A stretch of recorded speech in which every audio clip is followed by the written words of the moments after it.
Let's talk about Senate Bill 53. I've got a letter here by Michelle Reynolds, a state senator of 3rd Senate District. She is thanking them for passing Senate Bill 53. Now, this bill changes the age at which one is able to become a police officer from 21 to 18 years old. Before you gasp, like me, let's try to think about what they're saying here. Okay, America is currently facing a shortage of police officers. Well, I wonder why. And Ohio is no stranger to this crisis. While Governor DeWine recently increased compensation for members of the Ohio State Highway Patrol, and we raised that age, you become a state trooper from 35 to 40 during the last General Assembly. And it says we need to take a closer look at what we can do to help other branches of law enforcement. According to Westerville Police Chief Robert Ware, if we are short-staffed, we're not in your neighborhood as much when you're asleep as we would like to be, as much as you would like us to be. Well, first of all, you have to leave the station on something like that. This is my own personal sentence here, in my opinion.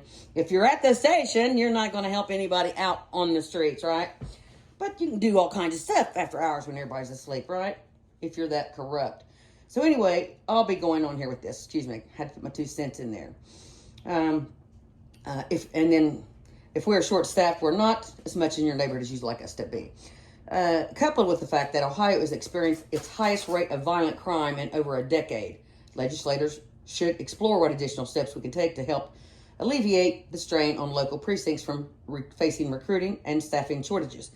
Staffing shortages will continue because if you let somebody resign and go to another station, that virus that you let go will go to Coal Grove, or go to Ironton, or go to Athalia, or go to South Point, Hanging Rock, and on and up and down the river. If you let that virus go and you don't eliminate that virus, it will spread, okay? Think about what I just said, please. So then it says on here, one way we can help is by expanding the pool of individuals eligible to become a police officer through simply changing the words 21 to 18 within the revised code. Now listen to what that just said, okay? I'm going to read it one more time. One way we can help is by expanding the pool of individuals eligible to become a police officer through simply changing the words 21 to 18 within the revised code. Now, if you're 18 years old and you can't take care of yourself, how in the heck are you going to take care of a community? How are you going to do that? You're not.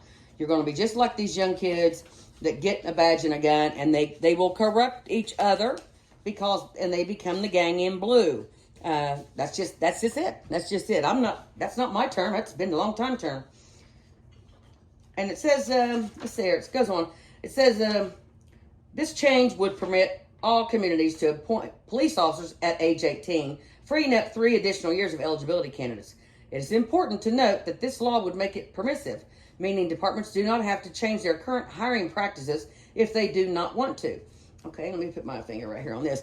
If you're 18 and they let you be a cop, but you can't carry a gun till you're 21, how are you going to help? Are you going to be a crossing guard? Lord have mercy. Okay, moving on. It is also important to note that certain municipalities across the Ohio already have the authority to hire 18, 21-year-olds under the home rule provisions established in Article 18, Section 7 of the Ohio Constitution. Many other states already hire at 18, including California, Georgia, Iowa, Louisiana, Michigan, New Mexico, Pennsylvania, Rhode Island, Tennessee, Vermont, Virginia, West Virginia, Washington, and Wyoming, with municipalities already taking advantage of the privileges afforded them by home rule. Columbus hires at 21 years old, Akron hires at 20.5 years old, and 18-year-old officers already working in 14 other states. Why can't we let Ohio's sheriff and police departments do the same? Okay, I got a buddy in here. Why? Are you kidding me? If you look around, people, this area is corrupt. And anybody's going to say that about their area also, all over across the country. All over across the world, for that matter. You're going to put the hands of your loved ones in the 18-year-old hands? I don't think so. Not me, Sally.